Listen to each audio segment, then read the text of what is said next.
Now, many of the changes that our two countries have already announced, including today, will help you to meet some of those challenges. More Americans coming to Cuba means more customers for your businesses. More Americans using the dollar will mean that they will spend more as well.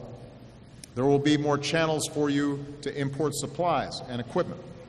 More Americans will be able to buy your arts, crafts, food, Cuban origin software, as well as, of course, Cuban rum and cigars. We also know that around the world, entrepreneurs flourish when there's an environment that encourages their success. When professionals like architects and engineers and lawyers are allowed to start their own businesses as well. When entrepreneurs can get loans from banks, capital to start and expand their businesses. And then we need wholesale markets where you can buy supplies. And when there's a single currency and a modern infrastructure so you can get your goods to market and import supplies.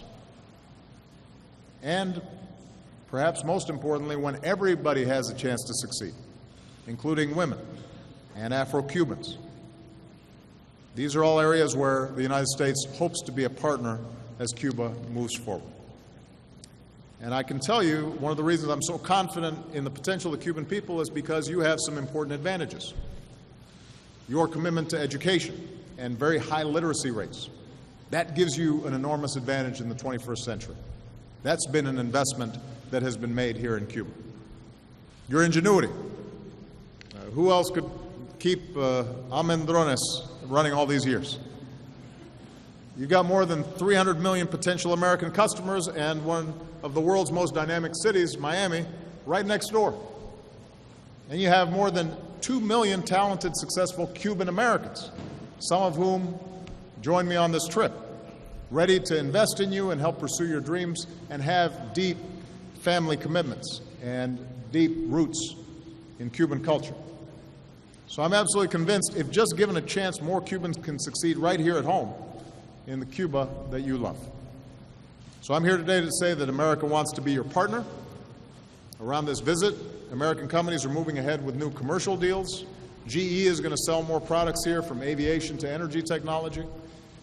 Kleber will be the first U.S. company to build a factory here in more than 50 years. They're going to build tractors for Cuban farmers.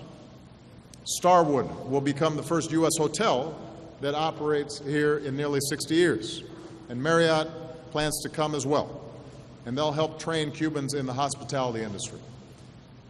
The first Carnival cruise is expected to pull into Havana in May. And I will keep saying it every chance I get. One of the best ways to help the Cuban people succeed and improve their lives would be for the U.S. Congress to lift the embargo once and for all.